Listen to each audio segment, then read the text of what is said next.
கிறிஸ்துவுக்குள் பிரியமான அன்பு சகோதர சகோதரிகளே, உங்கள் அனைவரும் கர்த்தராகிய இயேசு கிறிஸ்து நாமத்தினாலே வாழ்த்தி வரவேற்கிறேன். இந்த அருமையான நாளை காணும்படியாய் செய்த பிதாவாகிய தேவனுக்கு இயேசு கிறிஸ்தன் மூலம் நன்றிகளை ஏறெடுப்போம். இந்த நாளிலும் நாம் ஒருமனப்பட்டவர்களாய் இங்கே சேர்ந்து வருவதற்கு தேவன் பாராட்டியிருக்கிற கிருபைக்காய் கூட நாம் நன்றி செலுத்துவோம். இன்றைக்கு நம்ம பார்க்க இருக்கிற தலைப்பு ஆவிக்குரிய ஜெபம். அது என்ன ஆவிக்குரிய ஜெபம்? கிறிஸ்தவர்களுக்கு ஒரு அடித்தளம், கிறிஸ்டியன் அப்படின்னாலே ஒரு அடித்தளம் இருக்கிறது. அந்த அடித்தளம் என்னவென்றால் ஜெபம் தான். நம்ம எங்கேயோ ஒரு இடத்துல இருந்திருப்போம், ஏதோ ஒரு வாழ்க்கையை வாழ்ந்துட்டுருப்போம். ஏதோ ஒரு பிரச்சனைக்காக நாம் தேவனை தேடி இருப்போம். அந்த தேவனை தேடுகிற போது அங்கே நமக்கு கொடுக்கப்படுகிற ஆலோசனை, ஜெபம் பண்ணுங்க பிரதர், ஜெபம் பண்ணுங்க சிஸ்டர், நாம் ஜெபம் பண்ணலாம், உங்களுக்காக நாங்கள் தொடர்ந்து ஜெபிக்கிறோம். இப்படிப்பட்ட வார்த்தைகளை நாம் நிறைய கேட்டுகிட்டே இருந்திருப்போம். இதுவரை கேட்டுக்கொண்டு தான் இருக்கிறோம். இப்போ ஜெபம் ரொம்ப ரொம்ப வாழ்க்கையில் முக்கியம். ஒருவர் சொல்லும்போது சொன்னார், அதாவது யாராலும் சாதிக்க முடியாத ஒரு காரியமாக இருந்தாலும் முழங்கால் படியிட்டு செய்கிற ஜெபம் அவைகளை சாதிக்கும் என்று ஒரு வார்த்தை கூட சொன்னார். அப்போ ஜெபத்திற்கு ரொம்ப வேல்யூ இருக்குது, ரொம்ப மதிப்பு இருக்குது. எப்படிப்பட்ட சூழ்நிலையாக இருந்தாலும் ஜெபம் செய்தால் தேவன் அதை மாற்றி விடுவார். நம்முடைய தேவைகள் ஒவ்வொரு நாளும் நமக்கு தேவைகள் அதிகமாகிக்கொண்டே போகிறது. ஒவ்வொரு நாளும் நம்முடைய ஜெப குறிப்புகளிலே தேவைகளை கூட்டிக் கொண்டே வருகிறோம். நிறைய தேவைகளை ஆட் பண்ணிகிட்டே இருக்கிறோம். அவ்வளவு தேவைகள் நமக்கு இருக்கிறது என்றதாக நாம் பார்க்கிறோம். எல்லாவற்றுக்கும் ஜெபம் தான் என்று ஜெபத்துக்காகவே அதிக நேரம் செலவு செய்கிறவர்கள் கூட உண்டு. இப்படி ஜெபத்தில் நிறைய ஜெபங்கள் இருக்கிறது. முக்கியமாக கூட்டு பிரார்த்தனை, ஒரு விஷயத்திற்காக அனைவரும் சேர்ந்து ஜெபிக்கிறது, அல்லது ஒருவர் மாறி பிரார்த்தனை செய்கிறது, குறிப்புகளுக்காக ஜெபிக்கிறது, விண்ணப்ப ஜெபம், தனிப்பட்ட ஜெபம். இப்படி இரண்டு வகையாக நாம் பிரித்து கொள்ளலாம். நாம் ஜெபிக்கிற ஜெபம் 95% நம்முடைய அடிப்படை தேவைகளுக்காகத்தான் இருக்கிறது. அதாவது ஒருவர் ஒரு மாதம் ஜெபம் செய்தார் என்றால் அந்த ஜெபத்திலே 95% ஜெபம் நம்முடைய தேவைகளுக்காக தான் இருக்கிறது என்றதாக நாம் பார்க்கிறோம். 95% ஜெபங்கள் நம்முடைய தேவைகளுக்குத்தான். இப்படியே நம்முடைய தேவைகள் எல்லாம் நாம் கேட்டுக்கொண்டே இருக்கிறோம். ஆனால் நம்மை குறித்து தேவனுக்கு ஒரு தேவை இருக்கிறது. அது என்னவென்று நாம் தெரிந்து கொள்ள வேண்டியது அவசியம் தானே.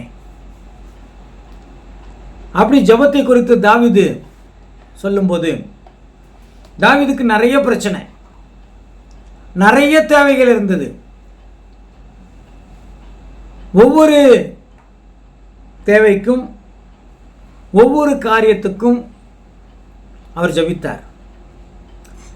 அந்த தாவீது செய்த ஜெபத்தினுடைய நிறைவை பார்க்கணும். அந்த நிறைவில் சொல்லுவார், நீ எனக்கு இவ்வளவு சகாயம் செய்தீர், அல்லது என் விண்ணப்பத்தை கேட்டீர், எனக்கு உதவினீர் என்றெல்லாம் சொல்லி அங்கே ஒரு விஷயத்தை சொல்லுவார். உன் கற்பனைகளை நான் கை கொண்டு நடக்க, உன் வழிகளை எனக்கு போதியும். அது சங்கீதத்தில் நிறைய இடத்துல திருப்பி திருப்பி தாவீது சொல்றதாக நாம் பார்க்கிறோம். அப்படி என்றால் அங்கே தாவீது நமக்கு கொடுக்கிற பாடம் என்ன? ஒரு ஜெபத்தினாலே நமக்கு ஒரு விடுதலை கிடைக்கும் என்றால், அல்லது ஜெபத்தினாலே நாம் செய்த ஜெபத்தினாலே தேவன் நமக்கு செவிசாய்த்து பதிலளிக்கிறார் என்றால், அடுத்தது ஒன்று செய்ய வேண்டும். நம்முடைய காரியங்களிலே, நம்முடைய தவறுகளிலே, நம்முடைய பாவங்களே ஒரு பாவத்தை அறிக்கையிட்டு விட்டுறணும். அப்படி வாழ்நாளில் தேவன் செய்த நன்மைகளுக்கு ஒவ்வொரு பாவத்தை அறிக்கையிட்டு விட்டோம்னா, யோசனை பண்ணி பார்த்தா நாம் சாவதற்கு முன்பதாகவே தேவன் கிருபையினாலே பரிசுத்தத்துக்கு வந்துடுவோம். ஆனால் நம்ம விண்ணப்பத்தை தான் கேட்குறோம், நம் தேவைகளை தான் அதிகமாக கேட்குறோம். தேவைகளுக்காகத்தான் இன்றைக்கு ஜெபங்கள் கூட நடக்குது. நீங்கள் எங்கேயாவது ஒரு உபவாச கூட்டத்துக்கு போய் பாருங்களேன், எங்கேயாவது ஒரு விண்ணப்ப ஜெபத்துக்கு போய் பாருங்களேன், அங்கே பெரும்பாலான ஜெபம் ஒரு தனிப்பட்ட தேவைகளை குறித்து தான் இருக்கிறது என்றதாக நாம் பார்க்கிறோம். ஆனால் இப்பொழுது ஒரு 10 காரியங்களை பார்க்கலாம். அந்த ஜெபத்தோடு சேர்த்தால் அந்த தனிப்பட்ட காரியம் கூட உங்களுக்கு சுகமாய் அமையும். ஏன்னால் தேவன் எதிர்பார்க்கிறது இந்த 10 காரியங்கள் நிறைய இருக்கு. இப்போ நம்ம 10 மட்டும் நம்ம பார்க்கலாம். 1வது லூக்கா 11ஆம் அதிகாரம் 13வது வசனம், லூக்கா 11:13. இல்லாதவர்களாகிய நீங்கள் உங்கள் பிள்ளைகளுக்கு நல்ல ஈவுகளை கொடுக்க அறிந்திருக்கும் போது பரமபிதாவானவர் தம்மிடத்தில் வேண்டிக் கொள்ளுகிறவர்களுக்கு பரிசுத்த ஆவியை கொடுப்பது அதிக நிச்சயம் அல்லவா என்றார். என்ன கேட்கணுங்க? பரிசுத்த ஆவி. தேவனே உங்களுடைய பரிசுத்த ஆவி எனக்கு தாரும். இன்னைக்கு பரிசுத்த ஆவியான தவறான போதனை வந்துருச்சு. ரொம்ப ஆக்ரோஷமாக பண்ணுறது, எகிரி குதிக்கிறது, இதுதான் பரிசுத்த ஆவின்னு நினச்சிக்கிறோம். ஆக்சுவலாக பரிசுத்த ஆவி என்றால் சகல சத்தியத்திலும் வழிநடத்தணும் ஒரு வசனம் இருக்குது. அப்போ பரிசுத்த ஆவி இல்லாமல் ஒருவர் பேசவும் முடியாது, இன்னொருவருக்கு புரியவும் புரியாது. அப்போ சகல சத்தியத்திலும் வழிநடத்துகிறது பரிசுத்த ஆவி. அப்போ பரிசுத்த ஆவி வேண்டும். தேவனே உடைய பரிசுத்த ஆவியை தாங்க, நான் சகல சத்தியத்திலும் வழிநடத்தப்பட வேண்டும். தேவன்கிட்ட அதை கேட்கணும். அதாவது நான் சொல்லுகிறது, நம்முடைய தேவைகளுக்கெல்லாம் கேட்டுக்கொண்டிருக்கிறோம். ஆனால் தேவனே என்னுடைய பரிசுத்த ஆவியை தாங்கள் என்று கேட்டால் அவர் தரமாட்டாரா? ஆவிக்குரிய சகல ஆசீர்வாதங்களும் உங்களை ஆசீர்வதிப்பேன் என்று சொன்னவர் பரிசுத்த ஆவியை கொடுக்காமல் இருப்பாரா? நமக்குள்ளே நமக்கு கட்டாயம் பரிசுத்த ஆவி வேண்டும். அந்த பரிசுத்த ஆவி மூலமாக சத்தியத்தை அறிகிற அறிவு கிடைக்கிறது மாத்திரமல்ல, நாம் தவறுகிற போது அது உள்ளுக்குள்ள மைல்டு வாய்ஸில் பேசும், மெல்ல. அதனாங்க ரொம்ப ரொம்ப அமைதியான ஒரு சத்தம், மெல்லிய சத்தம், செய்யாத. அது உணர்த்தும் பரிசுத்த ஆவி கட்டாயம் நமக்கு வேண்டும். அப்போ நம்ம கேட்குறது, தேவனே எனக்கு உம்முடைய பரிசுத்த ஆவியை தாங்க. அடுத்ததாக கேட்க வேண்டியது என்ன தெரியுங்களா? நான் கிறிஸ்துவுக்கு முன்பதாக நற்பாத்திரமாய் நடக்கணும் அல்லது பாத்திரவானாய் நிற்கணும், எனக்கு அதுக்கு உதவி செய்யுங்கன்னு கேட்கணும். எனக்கு நம்ம தேவனுக்கு, அதாவது இயேசு கிறிஸ்துக்கு முன்பதாக நாம் நிற்கிற போது அவருக்கு ஏற்ற பாத்திரமாய் நிற்கணும். அதுக்கு தான் நம்மளை இயேசு கிறிஸ்துவோட ரத்தத்தை கொடுத்து மீட்டிருக்கிறார். அப்போ தான் பிதாவாகி தேவனுக்கு முன்னாடி நிற்க முடியும். ஏன் அப்படி? இயேசு கிறிஸ்து நம்மை கழுவி சுத்தம் செய்கிறார். நான் சுத்தமாயிட்டேன், நீங்கள் கழுவினீங்களா பார்த்தீங்களாப்பா, நான் சுத்தமாயிட்டேன் பார்த்தீங்களா அப்படின்னு அவருக்கு சொல்லணும், அவருக்கு காட்டணும்.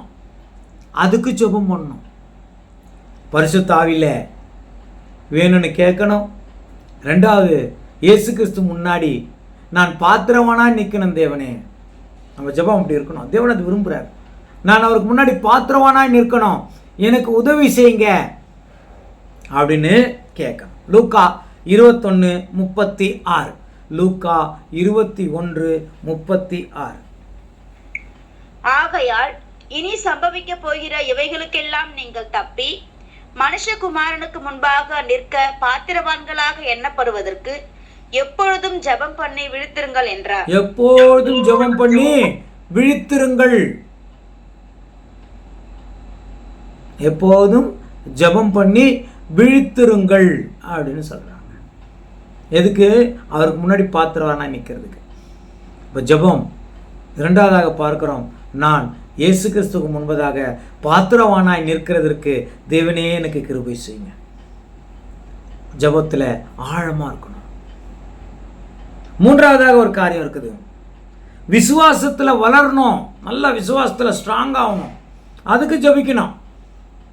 நம்ம எப்படிப்பட்ட விசுவாசத்தில் ஸ்ட்ராங் ஆகிறதுக்கு இருக்கிறோம்? வேற வேற காரியங்களுக்கு முக்கியத்துவம் கொடுக்குறோம். வேற வேற விசுவாசத்தில் கட்டாயம் தேவன் எனக்கு ஒரு 5 சவரத்தில் நகை வாங்கி கொடுப்பார், கட்டாயம் தேவன் எனக்கு நல்ல ஒரு வசதியான வீடு கொடுப்பார், கட்டாயம் அதெல்லாம் நல்லா விசுவாசம் இருக்குது. நான் என்ன கேட்குறேன், தேவனே நான் பொய் சொல்லக்கூடாது, ஏன் விசுவாசி ஜெபிக்கிறது இல்லை? நம்மளால முடியல. தேவனே நான் யாரையும் ஏமாற்றக்கூடாது, ஏன் அந்த விசுவாசத்தில் அந்த ஸ்ட்ராங்கான ஜெபம் இல்லை? தேவனே நான் அநேகருக்கு உதவி செய்ய வேண்டும், ஏன் அந்த விசுவாச ஜெபம் இல்லை? தேவனே நான் மன்னிக்க வேண்டும், மன்னிக்க முடியல என்னால, நான் மன்னிக்க வேண்டும், ஏன் அந்த ஜெபத்தில் அந்த விசுவாசம் இல்லை? வேற வேற காரியங்கள் விசுவாசம் இருக்குதே.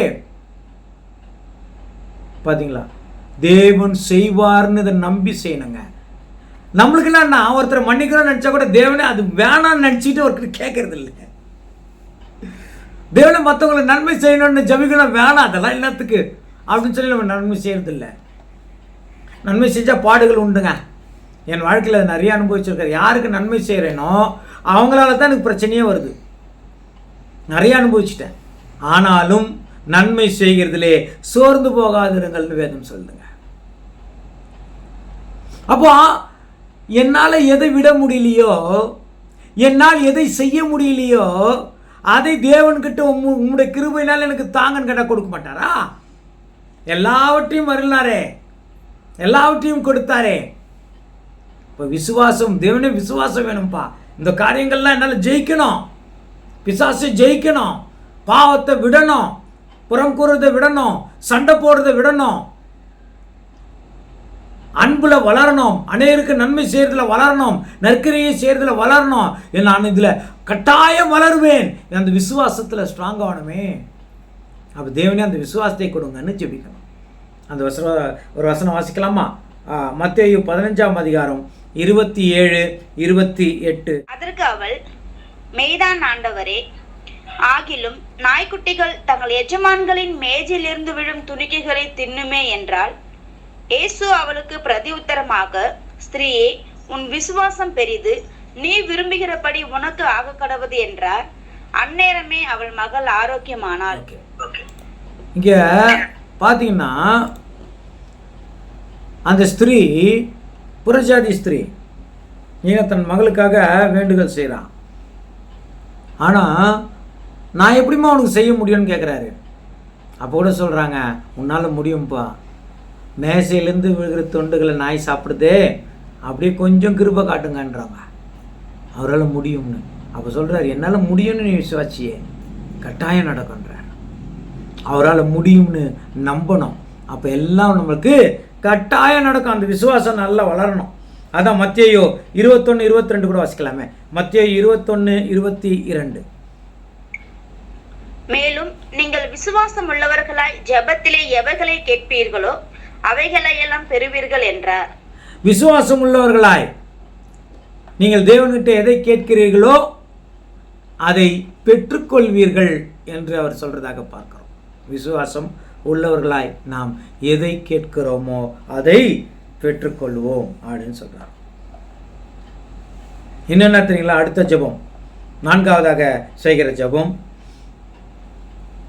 அவருடைய வார்த்தையிலே நான் நிலைத்திருக்க வேண்டும்னு ஜெபிக்கிறோம். அப்போ அவங்க வார்த்தையை கேட்குறோம். டெய்லி சர்ச்சைக்கு போகிறோம், வாரம் சர்ச்சைக்கு போகிறோம். டெய்லி போகிறவங்க இருக்கிறாங்க, வாரம் சர்ச்சைக்கு போகிறோம். எந்த சபையிலையாவது நாம் கெட்டது செய்யணும்னு போதிப்பாங்களா? கட்டாயம் போதிக்க மாட்டாங்க. அப்போ அங்கே சொல்லுகிற வார்த்தையை கேட்டு முடித்த உடனே இந்த வார்த்தையிலே நான் நிலைத்திருக்க வேண்டும்னு ஜெபிக்கணும். இந்த வார்த்தையிலே நான் நிலைத்திருக்க வேண்டும் தேவனே, அந்த ஜெபம் வேணும். கட்டாயம் அந்த ஜெபத்துக்கு பதில் உண்டு. நம்ம ஜெபத்தில் 4வதாக பார்க்கிறோம், ஆவி தான் ஆவிக்குரிய ஜெபம்.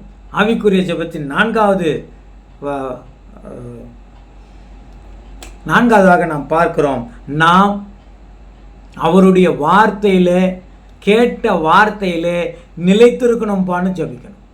எங்கவும் எப்பொழுதும் எந்த செய்தி கேட்டாலும் நிறைவில் நாம் ஜெபிக்க வேண்டிய கடைசி ஜெபம் என்ன தெரியுமா? தேவனே, நீ சொன்ன இந்த வார்த்தையில் நான் நிலைத்திருக்க வேண்டும்.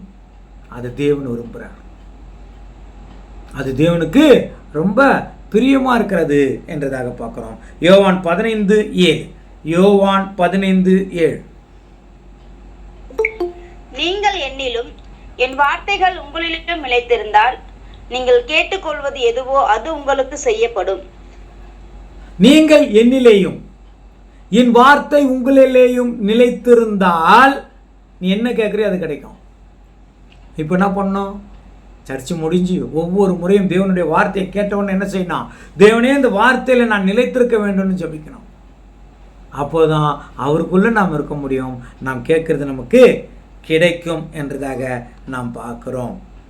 5வதாக தேவனுடைய சட்டதிட்டங்களை கை கொண்டு நடக்கணும். எல்லாத்துக்கும் சட்டத்திட்டம் இருக்கு, தெரியும் இல்லையா? இந்த உலகத்துக்கு ஒரு சட்டம் இருக்கு, அரசியல் அமைப்பு ஒரு சட்டம் இருக்குது, நீங்கள் ஒரு வேலை ஸ்தலங்களுக்கு போனால் அங்கே கூட ஒரு சட்டம் இருக்குது, ஒரு திருமண காரியங்கள் அங்கே கூட ஒரு சட்டம் இருக்குது, எல்லா இடத்துக்கும் ஒரு சட்டம் இருக்குது. இந்திய திருமண சட்டத்தின்படி சூரியன் மறைவதற்குள் திருமணம் முடித்து விட வேண்டும். ஆனால் அதை நிறைய பேர் ஃபாலோ பண்ணுறதே இல்லை, அதை மதிக்கிறதும் இல்லை இந்திய அரசாங்க சட்டத்தை, இல்லைங்களா? அப்படி சட்டத்திட்டங்கள் கூட இருக்குது. அந்த சட்டத்திட்டங்களுக்கு உட்பட்டால்தான் நாம் வாழ முடியும். எல்லாவற்றுக்கும் ஒரு சட்டத்திட்டங்கள் இருக்கிறது. எல்லா சட்டங்கள், நிறைய சட்டங்கள், ஒவ்வொரு விஷயத்துக்கும் சட்டம் இருக்கிறது. அதை நாம் எவ்வளவு நேசிக்கிறோம், அதை எவ்வளோ ஃபாலோ பண்ணுறோம், அதுதான் முக்கியம். நாம் கரெக்டாக ஃபாலோ பண்ணோம்னா நம்மளுக்கு எல்லாமே கரெக்டாக தான் வரும். கரெக்டுங்களா? எனக்கு தெரிஞ்சு ஒரு சகோதரர் அவருடைய 2 வீலரில் அட்வொகேட்டுன்னு ஒரு ஸ்டிக்கர் ஒட்டியிருந்தார். நான் கேட்டேன், நீங்கள் அட்வொகேட்டா? இல்லை. யார் அட்வொகேட்டு? என் ஃப்ரெண்டுடைய ஃப்ரெண்டு அட்வொகேட்டு. யாரோ ஒருத்தர். அவர் அட்வொகேட்டுக்கு அவர் வண்டியில் ஓட்டுறதுக்கு விட்டு நீ ஏன்பா உன் வண்டியில் ஒட்டி வச்சிருக்கிற? அவர் சொன்னார், இல்லைங்க, வழியில் போலீஸ் கொஞ்சம் பிடிக்காமல் இருக்குமே. ஏன் ஒன்று போலீஸ் பிடிக்குது? எப்பாவது ஏதாவது ராங் ரூட்டில் போனால் பிடிக்கும் இல்லையா? நீ ஏன் ராங் ரூட்டில் போகிற? அதுதான் ராங் ரூட்டுன்னு தெரியுதே, அப்புறம் எதுக்கு நீ ராங் ரூட்டில் போகிற? அப்போ அந்த சட்டத்தை உடைக்க வேண்டும் என்கிற எண்ணம் இருக்கும்போது, அல்லது அந்த சட்டத்தை மீற வேண்டும் என்கிற எண்ணம் நமக்கு இருக்குமானால் நாம் சட்டத்திற்கு கீழ்ப்படிய மாட்டோம். அப்படியே பைபிளில் சட்ட திட்டங்கள் வகுக்கப்பட்டிருக்கிறது. அதுக்கு பேர் தான் கற்பனைகள் அல்லது கட்டளைகள். அதை கை கொள்ளணும், அதை கை கொண்டு நடக்கணும். அதை கை கொண்டு நடக்கணும் தான் அவருக்கு பிரியம். ஆனால் சில நேரங்களில் அந்த சட்டத்திட்டத்தை கை கொள்ள மாட்டோம். சில நேரங்களில் அப்படி ஒரு சட்டம் இருக்கிறதே தெரியாது நிறைய பேருக்கு. கிறிஸ்துவ வாழ்க்கையில் பொய் சொல்லாதுன்றது சட்டம். ஆனால் 95% மேலே அப்படி ஒரு சட்டம் இருக்கிறதே கிறிஸ்தவர்களுக்கே தெரியாது. ஏன், நிறைய வழிகாட்டிகள் மேய்ப்பர்களுக்கு கூட தெரியாது. எனக்கு தெரிஞ்சு ஒரு மேய்ப்பர், நான் கூட நின்றுட்டுருக்கிறேன். அவர் வீட்டில் ஒரு வீட்டு பக்கத்தில் ஒரு மெக்கானிக்குன்னு நினைக்கிறேன், மெக்கானிக் வேலை ஏதோ பண்ணுறாங்க. அதில் அந்த மெக்கானிக் ஏதோ தப்பு பண்ணிட்டார் அந்த ஏரியாவில் ஏதோ. அப்போது வேற ஒருத்தர் வந்து அது அவங்ககிட்ட ஏதோ சண்டை போடுறாங்க. இவர் அங்கேருந்து சொல்லிக் கொடு, சண்டை போட போகிறாங்க, இவர் சொல்லிக் கொடுக்குறாரு, அது நான் இல்லை வேற ஒருத்தர்னு சொல்லிவிடு அப்படின்றார். அவர் ஊழியக்காரர். பொய் சொல்லக்கூடாதுன்ற ஒரு சட்டம் இருக்கிறதே தெரியாது. அப்போ என்ன சட்டம் இருக்குதுன்னே தெரியலன்னா தேவனை நம்ம ஆராதித்து துதிக்கிறோம்னு அவர் நிறைய விஷயங்கள் நம்மளுக்கு கேட்கறதுலன்னா எப்படி கேட்பாருன்னா, எப்படி கேட்பாரு? நம்ம தான் அதை ஃபாலோ பண்ணலையே. அப்போ அந்த சட்டத்திட்டங்கள் இருக்கிறது ஓகே, அது என்னன்னு தெரியாமல் இருக்கிறது நம்மளுக்கு இருக்குதே. அப்போ தேவன்கிட்ட கேட்கணும், உன் கற்பனைகள் என்னன்னு எனக்கு கற்றுக் கொடுங்க. ஏன்னா நிறையா இருக்கிறது நம்மளுக்கு தெரியாது. இன்னொன்று, எனக்கு தெரியும் ஆனால் அதை நான் ஃபாலோ பண்ணல, அதுவும் எனக்கு தெரியும். அப்போ தேவனே அதை ஃபாலோ பண்ணுறதுக்கு, அதன் வழியில் நடக்கிறதுக்கு எனக்கு கற்றுக் கொடுங்க அப்படின்னு ஜெபிக்கணும். இது 5வது. 1 யோவான் 3ஆம் அதிகாரம் 22வது வசனம். 1 யோவான் 3:22. அவருடைய கற்பனைகளை நாம் கைக்கொண்டு அவருக்கு முன்பாக பிரியமானவைகளை செய்கிறபடியினால் நாம் வேண்டிக் கொள்ளுகிறது எதுவோ அதை அவராலே பெற்றுக்கொள்ளுகிறோம். அவருடைய கற்பனைகளை கை கொண்டு, எவ்வளோ அழகாக சொல்கிறாங்க, அதை ஃபாலோ பண்ண, அவருடைய கட்டளைகளை நாம் ஃபாலோ பண்ண, கை கொண்டு அவருக்கு பிரியமாக செய்யணும் அப்படின்னு நம்ம வேண்டணும். 5வது. 6வது, அவருடைய கட்டளைகளில் நம்மளுடைய பாவம் காரியங்கள் எல்லாத்துல வரும். எல்லா பாவமும் அதில் சேர்ந்துடும். சின்னது பெருசு எல்லா பாவமும் சேர்ந்துடும். அப்போ தேவன்கிட்ட கேட்கணும், தேவனே உன் கட்டளைகளை கை கொள்கிறேன், உன்னிடத்துல ஜெபம் பண்ணுறேன், உன் ஆராதனையில் கலந்துக்கிறேன், என்னோடய தேவைகள் எல்லாத்தையும் நீ பூர்த்தி செய்கிற. நான் உன்கிட்ட கேட்குறேன், எனக்குள்ள விட முடியாத சில குணங்கள் இருக்கிறது, அதை நான் விடணும் தேவனே அப்படின்னு கேட்கணும். சிலர் சொல்லுவாங்க, அதெல்லாம் நான் மாற மாட்டேன், அது என் பிறவி குணம். தேவனே அந்த பிறவி குணத்தை நான் விடணும். பிறவி குணம்னா என்ன தெரியுமா? மாமிசத்தின் குணம். மாமிச குணம்னா மாமிசனாலே பாவம். அப்போ பாவத்தின் குணம் இன்னும் விட முடியல, அதெல்லாம் நான் விட முடியாது. வைராக்கியம், அதெல்லாம் நான் செய்ய மாட்டேன், அதெல்லாம் நான் கிடையாது, என்னால் அது முடியவே முடியாது. அப்படி செஞ்சுட்டா என்னுடைய கௌரவம் போயிடும், என்னை மதிக்க மாட்டாங்க, நான் ஒரு கெத்தா நிற்கணும். அந்த கெத்தா நிற்கிறது பரவாயில்ல, அந்த கெத்தா நிற்கிறதுக்கு கடைபிடிக்கிற வழிகள் தேவனுக்கு பிரியமில்லாத பாவமான வழிகளாக இருக்குமே. அப்போ தேவன்கிட்ட கேட்கணும், அதை கூட நான் விட்டுறணும்ப்பா, அந்த துர்குணம் எனக்கு இருக்குது, அந்த துர்குணத்தை விடணும்னு ஜெபிக்கணும். அதான் ரொம்ப முக்கியம். தாவீது அப்படி தான் ஜெபம் பண்ணுவார். எனக்கு இருக்கிற அந்த துர்குணத்தை தேவனே, எனக்கு இருக்கிற அந்த கெட்ட குணத்தை, எனக்கு இருக்கிற அந்த கீழ்ப்படியாமை குணத்தை, எனக்கு இருக்கிற அந்த ஆக்ரோஷமான அந்த கோப குணத்தை, அந்த கோபத்தில் இல்லைங்களா இன்னொரு வகை இருக்குது, ஒருத்தர் திருத்துறதுக்காக கோபப்படணும், அது பைபிளில் இருக்குது. ஆனால் தேவையில்லாத கோபம், அவர்கள் எப்படியாவது சண்டை வாங்கியே ஆகணும், அவங்க மூக்கை உடைச்சே ஆகணும், அவங்கள அவமானப்படுத்தியே ஆகணும், ஏதாவது சொல்லி அவங்க மனசை நோவடிச்சே ஆகணும். அதெல்லாம் துர்குண லிஸ்ட்டு. அந்த துர்குணத்துக்குள்ளே வரக்கூடாது தேவனே அப்படின்னு தேவன்கிட்ட நாம் செபிக்கணுங்க. இது ஆவிக்குரிய ஜெபம். அப்போஸ்தலர் 8ஆம் அதிகாரம் 22வது வசனம். அப்போஸ்தலர் 8:22. ஆகையால் நீ உன் துர்க்குணத்தை விட்டு மனம் திரும்பி தேவனை நோக்கி வேண்டிக்கொள், ஒருவேளை உன் இருதயத்தின் எண்ணம் உனக்கு மன்னிக்கப்படலாம். துர்க்குணத்தை விட்டு தேவனை நோக்கி என்ன பண்ணணும்?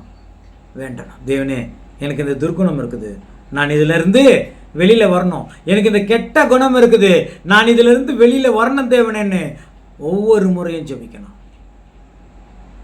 ஒவ்வொரு காரியங்களையும் ஜெபிக்கணும். அந்த ஜெபம் தான் நம்மளை திடப்படுத்தும். நம்மளுக்கு ஏதாவது ஒன்றுன்னா, குழந்தைக்கு உடம்பு சரியில்லை, ஜெபம் பண்ணு. வேற ஏதாவது ஒரு பிரச்சனை, குடும்பத்தில் பிரச்சனை, ஜெபம் பண்ணு, ஜெபம் பண்ணு, ஜெபம் பண்ணுன்றோம். ஆனால் ஆவிக்குரிய ஜெபம் இல்லாமல் நம்ம ஜெபம் தேவன் கேட்கறது இல்லை. ஆவிக்குரிய ஜெபமே ரொம்ப ரொம்ப ரொம்ப முக்கியம். அந்த ஜெபம் தேவன் கேட்கணும். ஆவிக்குரிய ஜெபத்தில் இல்லாமல் இன்னைக்கு 95% பேர் மாமிசத்தின் ஜெபத்தில் தான் இருக்கிறாங்க, ஆவிக்குரிய ஜெபத்தில் இல்லை. 7வதாக பார்க்கிறோம், தேவனுடைய ஞானத்தை தாங்கன்னு வேண்டணும். தாவீது, அதாவது தாவீதின் மகன் சாலமோன் ஜெபித்தார். அப்பா, நான் இந்த ராஜ்யத்தை ஆள வேண்டும், நான் சிறு வயதாக இருக்கிறேன், எனக்கு ஞானம் இல்லை, உம்முடைய ஞானத்தை தாங்க, இந்த மக்களை நான் ஆள வேண்டும் அப்படின்னு ஜெபித்தார். வேற எதுவும் உனக்கு வேண்டாமா? வேற ஒன்றும் வேணாம், இதான்ப்பா வேணும். தேவன் சொன்னார், அதை தரேன், கூடவே நீ கேட்காத செல்வத்தையும் உனக்கு தரேன் அப்படின்ட்டார். அந்த செல்வம் எப்படின்னா, இனி உலகிலேயே மிகப்பெரிய பணக்காரர் அவர் தான். இது வரைக்கும் அந்த லெவலுக்கு யாருமே வரல. அவர் ஒருத்தர் தான் மிகப்பெரிய பணக்காரராக இருந்து மரித்தவர் பூமியில், உலகத்திலேயே. அது வரைக்கும் வேறு யாருமே வரல. அவ்வளோ பெரிய பணக்காரர் ஆகிட்டார். தேவன்கிட்ட கேட்கணும், உம்முடைய ஞானத்தை தாங்க. எல்லா நேரங்களிலும் பைபிள் வாசிக்கணும், தேவனுடைய ஞானத்தை தாங்க. பிரசங்கம் பண்ணணும், தேவனுடைய ஞானத்தை தாங்க. உட்காந்து கேட்கணும், தேவனுடைய ஞானத்தை தாங்க. ஏன்னா கேட்கறது ரொம்ப கஷ்டம். மைண்டு டைவெர்ட் ஆகிட்டே இருக்கும். வேறு ஏதோ பார்ப்போம். நல்லா இந்த செய்தி கேட்டுகிட்டே இருக்கும்போது யாரோ ஒருத்தர் வந்துடுவாங்க, தவிர்க்க முடியாது, நிற்க வேண்டியதாகிடும். நிறைய காரியங்கள் இருக்கும். அதனால தான் இந்த செய்தி முடிஞ்ச உடனே நான் அதை உங்களுக்கு வீடியோவாக போஸ்ட் பண்ணிடுறேன் யூடியூப்பில். நிறைய இருக்கும். தேவன்கிட்ட கேட்கணும், தேவனே உம்முடைய ஞானத்தை தாங்க. ஒரு நல்ல வேலை செய்கிறோம், ஒருத்தர் வந்து சொல்கிறாங்க, அருமையாக வேலை செஞ்சுருக்கீங்க, இது தேவன் ஞானங்க.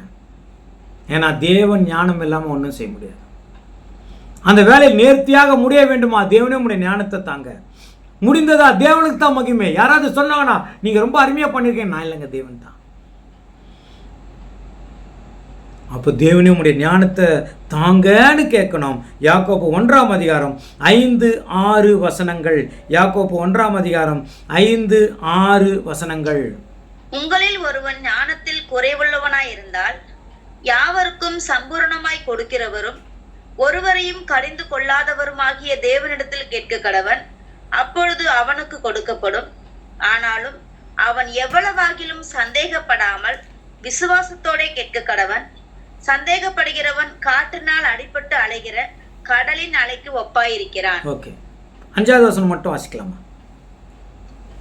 உங்களில் ஒருவன் ஞானத்தில் குறைவுள்ளவனாய் இருந்தால் யாவருக்கும் சம்பூரணமாய் கொடுக்கிறவரும் ஒருவரையும் கடிந்து கொள்ளாதவருமாகிய தேவனிடத்தில் கேட்க கடவன். போதுமா? ஞானம், தேவனே உம்முடைய ஞானத்தை தாங்க. அது உலக தேவைகள், வேலை ஸ்தலங்களில் உங்களுக்கு அந்த ஞானம் தேவைப்படுது, ஐடியா வரல, அதுவும் கேட்கலாம். ஏன் நமக்கு ஒரு ஐடியா வரல, என்ன பைபிள் வாசிக்கணும்னு ஐடியா வரல, கேட்கணும். அவ்வப்போது ஜெபம் பண்ணணும்னு ஐடியா வரல, கேட்கணும். வேறு ஒரு காரியங்களுக்கு நேரத்தை செலவழிச்சிட்டு இருக்கிறோம், தேவன்கிட்ட கேட்கணும், தேவனை உமக்காக செலவழிக்கணும். ஞானத்தில் குறைவுள்ள இருந்தால் கேட்டால் பெற்றுக்கொள்வீர்கள். 8வதாக பார்க்கிறோம், சத்தியத்தில் நடக்கணும். ரொம்ப முக்கியம். சத்தியத்தை அறிகிற அறிவை பெற்றுக்கொண்ட பிறகு, சத்தியம் தெரிந்த பிறகு, சத்தியத்துக்காகத்தான் வாழணும், சத்தியத்துக்காகத்தான் நடக்கணும். சத்தியம்தான் உலகம், சத்தியம்தான் குடும்பம். ஆனால் அநேக நேரங்களில் குடும்பங்களுக்காக நம்ம சத்தியத்தை காம்ப்ரமைஸ் பண்ண நினைக்கிறோம். சத்தியம்தான், சத்தியத்தில் நடக்கணும் இல்லைங்களா? அவருக்கு பயந்து இருக்கணும், இந்த இதயத்தை ஒழுங்குபடுத்தணும், தேவன்கிட்ட ஜெபிக்கணும். தேவனே சத்தியத்தை கொடுத்துருக்கிறீங்க, இந்த சத்தியத்தில் நான் நடக்கணும். அநேக சொல்லுவாங்க, என்னோட நிறைய பேர், இவர் சத்தியத்தில் இருக்கிறாரா அப்படின்னு. சத்தியத்தில் இருக்கிறதுக்கும் சத்தியத்தில் நடக்கிறதுக்குமே வித்தியாசம் இருக்குது. நாம் சத்தியத்தில் இருக்கிறது இல்லை, சத்தியத்தின்படி நடக்கணும். சத்தியத்தில் எல்லாம் யாருக்கு வரனாலும் சத்தியம் சொன்னால் ஓகே, சத்தியத்தில் இருக்கிறாங்க. ஆனால் சத்தியத்தின்படி நடக்கிறவர்கள் தான் தேவன் பார்க்குறாரு. அப்போ கேட்கணும், ஆனால் சத்தியத்தின்படி நடக்க தேவன் எனக்கு உதவி செய்யுங்க. என் இருதயத்தை ஒருமுகப்படுத்துங்க அப்படின்னு ஜெபிக்கணும். சத்தியத்துக்காக நான் வாழணும், சத்தியத்துக்காக இருக்கணும். உலக பிரகாரமாக போயிடக்கூடாது, உலக பிரகாரமான சாங்கியம் சம்பிரதாயங்களுக்குள்ளே போயிடக்கூடாது, உலக பிரகாரமான நல்ல நேரங்களுக்குள்ளே போயிடக்கூடாது. அது உலகம். நீ நிற்கும் இடம் பரிசுத்தம்னு சொல்லியிருக்கிறீங்க, அதில் தான் வாழணும், அதில் தான் இருக்கணும் அப்படின்னு, சத்தியத்திற்காக வாழ்கிறவளா வரணும் அப்படின்னு தேவன்கிட்ட ஜெபிக்கணுங்க. அதுதான் ஆவிக்குரிய ஜெபம். சங்கீதம் 86:11 வாசிக்கலாங்க. சங்கீதம் 86:11. கர்த்தாவே, உமது வழியை எனக்கு போதியும், நான் உமது சத்தியத்திலே நடப்பேன். நான் உமது நாமத்திற்கு பயந்திருக்கும்படி என் இருதயத்தை ஒருமுகப்படுத்தும். சொல்லிட்டார்கள் தாவீது சொல்றாங்க, என் இருதயத்தை ஒருமுகப்படுத்தும். சங்கீதம் 119 12 கூட வாசிக்கலாங்க. சங்கீதம் 119:12. கர்த்தாவே, நீ ஸ்தோத்தரிக்கப்பட்டவர், உம்முடைய பிரமாணங்களை எனக்கு போதியும். உமது பிரமாணங்களை எனக்கு போதியும். 33 வாசிங்க. அதுல கர்த்தாவே, உமது பிரமாணங்களின் வழியை எனக்கு போதியும், முடிவு பரியந்தம் நான் அதை காத்துக்கொள்வேன். பாத்தீங்களா, தேவன்கிட்ட அது கேட்கணும். உன் பிரமாணத்தை எனக்கு என்ன பண்ணேன் போதியும், உன் சத்தியத்தில் நான் நடக்கணும், நான் ஒழுக்கமாக இருக்கணும், அதன்படி வாழணும், தேவன்கிட்ட ஜெபிக்கணுங்க. ஆவிக்குரிய ஜெபம். 9வதாக பார்க்கிறோம், எந்த ஒரு ஜெபம் செய்யும் போதும் எங்கே 2 பேர் சேர்ந்து செய்கிறோமோ, ஒருமனப்படுகிறோமோ, அங்கே அந்த ஜெபத்துக்கு வேல்யூ இருக்குது. ஒருமனப்பட்டு செய்கிற ஜெபம்.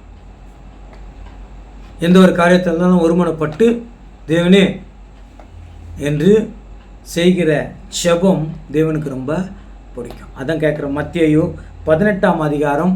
மத்தேயு 18:19.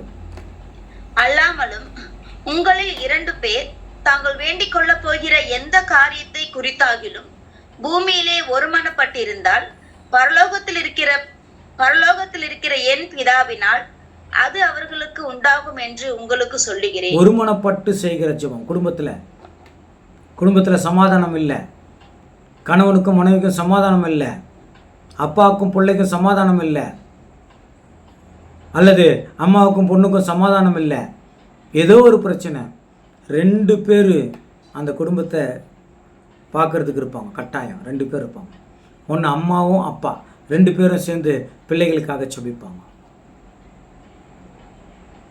அப்படி 2 பேர் சேர்ந்து தன் குடும்பத்திற்காகவும் ஜெபிக்க வேண்டும், மற்றவர்களுக்காகவும் ஜெபிக்க வேண்டும். மற்றவர்களுக்காக செய்கிற ஜெபம் தான் நம்மளை அடுத்த லெவலுக்கு கொண்டு போகும். அதுக்கு ஒரே ஒரு உதாரணம் யோபுனுடைய வாழ்க்கை. யோபுனுடைய வாழ்க்கையில் தான் மற்றவர்களுக்காக செய்கிற ஜெபத்தின் வேல்யூ தெரிஞ்சுது. இல்லைங்களா? யோபுடைய வாழ்க்கையில் நடந்த கஷ்டங்கள் எல்லாம் படிச்சுட்டே வாங்க. அவருடைய சிறையிருப்பு எப்போ மாறிச்சு தெரியுமா? அவருடைய நண்பர்களுக்காக அவர் செய்த ஜெபத்தினால தான், அதை கேட்டு தான் தேவன் அவர் சிறையிருப்பை மாட்டினார். அது வரைக்கும் வெயிட் பண்ணிட்டு இருந்தார். அப்போ மற்றவர்களுக்காக செய்கிற ஜெபம், மனசில் இவங்களுக்கு செய்ய வேண்டான்னு நம்ம நினச்சோம்னா போயிடுச்சு. ஒரு கடுகளவு கூட இவங்களுக்கு வேண்டான்னு நினைக்கக்கூடாது. எல்லாருக்காகவும் ஜெபம் வேணும். கெட்டவர்களுக்காக உனக்கு கெடுதி செஞ்சாலும் அவங்களுக்கு கூட ஜெபம் வேணும். அவங்க உனக்கு ஏன் கெட்டது செய்கிறாங்க தெரியுமா? நீ நல்லவனா மாறுறதுக்கு தேவன் அனுமதிக்கிறார் என்ற அந்த உணர்வு வரணும். அதுக்காகத்தான் அந்த ஜெபம். அப்படிப்பட்ட ஒருமனப்பட்டவர்களுக்காக ஜெபிக்கிற ஜெபம். 10வதா பார்க்கிறோம், உலகத்தில் சத்தியத்திற்காக, சத்தியத்தை போதிப்பதற்காக, சத்தியத்தை எடுத்து சொல்வதற்காக, சத்தியத்திலே தன் வாழ்க்கையை அர்ப்பணித்து முன்னுதாரணமாய் இருக்கிற ஊழியர்கள் உருவாக வேண்டும். அதுக்காக ஜெபிங்க. ஏனென்றால் அறுவடை அதிகமாக இருக்கிறது. நிறைய அறுவடை இருக்குதுங்க. நம்ம வெறும் ஒரு குறிப்பிட்ட சமூக அதாவது இதிலிருந்து நாங்கள் சொல்கிறது, ஒரு குறிப்பிட்டவர்கள் ரட்சிக்கப்பட்டால் போதும்னு நம்ம நினைக்கிறோம். இல்லை, என்னை பொறுத்த வரைக்கும் இந்த கடைசி காலத்தின் போதனையே கிறிஸ்தவர்கள் ரட்சிக்கப்பட வேண்டும். கடைசி கால போதனை அதுதான். விதைக்கிற காலம் இல்லை, இது அறுக்கிற காலம். களைகளை பிடுங்கி கட்டுகளாக கட்டுகள், கோதுமையோ களஞ்சியத்திலே சேருங்கள். கூடைகளை பிடித்து வருகிற மீன்களை, ஆகாத மீனை மறுபடியும் தண்ணியில் போடுங்க, நல்ல மீனையும் என்ன பண்ணுங்க, கூடையில் கொண்டு போய் சேருங்கள். அந்த காலத்தில் இருக்கிறோம். இப்போ நாம் சீர்பொருந்த வேண்டிய காலம். அப்படி என்றால் உண்மையான கிறிஸ்துவர்களை பார்த்து தன் வாழ்க்கையை அர்ப்பணித்துக் கொள்வதற்காக உண்மையான ஊழியர்கள் எழும்ப வேண்டும். அதற்காக ஜெபிக்கணுங்க. அது ரொம்ப தேவை. உண்மையான ஊழியர்கள் எழும்பணும்ப்பா. ஏன்னா நிறைய பேர் தன் போதகர்களை பார்த்து விசுவாசிகள் கெட்டு போகிறதை பார்க்க முடிகிறது. ஏன்னா அவரே செய்கிறாரே, சில நேரங்கள் அவரே சொல்லி வேற கொடுக்குறாரு. கஷ்டம்தான். அதனால் அப்படிப்பட்ட ஊழியர்கள்லாம் மனம் திரும்ப வேண்டும், நல்ல ஊழியர்கள் எழும்ப வேண்டும்னு ஜெபிக்கணும். 10வது லூக்கா 10ஆம் அதிகாரம் 2வது வசனம். அப்பொழுது அவர் அவர்களை நோக்கி, அறுப்பு மிகுதி, வேலையாட்களோ கொஞ்சம். ஆகையால் அறுப்புக்கு எஜமான் தமது அறுப்புக்கு வேலையாட்களை அனுப்பும்படி அவரை வேண்டிக் கொள்ளுங்கள். நாங்கள் வேலையாட்களை அனுப்பும்படி வேண்டிக் கொள்ளுங்கள். தேவன் அதை என்ன பண்ணுறாரு கேட்குறார். முதல்ல பார்த்தோம், பரிசுத்த ஆவி வேண்டும் என்று கேட்கணும். இயேசு கிறிஸ்துக்கு முன்பதாக பாத்திரராய் நிற்க வேண்டும் என்று கேட்கணும். விசுவாசத்தோடு ஜெபிக்கணும். அவருடைய வார்த்தையில் நிலைத்திருக்க வேண்டும் என்று ஜெபிக்கணும். அவருடைய கற்பனைகளை கைக்கொள்ள வேண்டும் என்று ஜெபிக்கணும். நற்குணங்களிலே வளர வேண்டும் என்று ஜெபிக்கணும். ஞானம் வேண்டும் என்று ஜெபிக்கணும். சத்தியத்திலே நடந்து அவருக்கு பயந்து இருதயத்தை ஒழுங்குபடுத்த வேண்டும் என்று ஜெபிக்கணும். ஒருமனப்பட்டவர்களாய் ஜெபிக்கணும். நல்ல ஊழியர்கள் இரும்ப ஜெபிக்கணும். இந்த ஜெபத்திலே உறுதியாக இருக்கணும். இது அந்த ஆவிக்குரிய ஜெபம் தான். வேறு ஜெபங்களுக்கு அது அடித்தளமாய் அமையும். நாம் இதை விட்டுட்டு மற்றதுக்கெல்லாம் முக்கியத்துவம் கொடுத்துட்ருக்குறோம். அதான் சொல்கிறாங்க ரோமர் 12ஆம் அதிகாரம் 12வது வசனம்.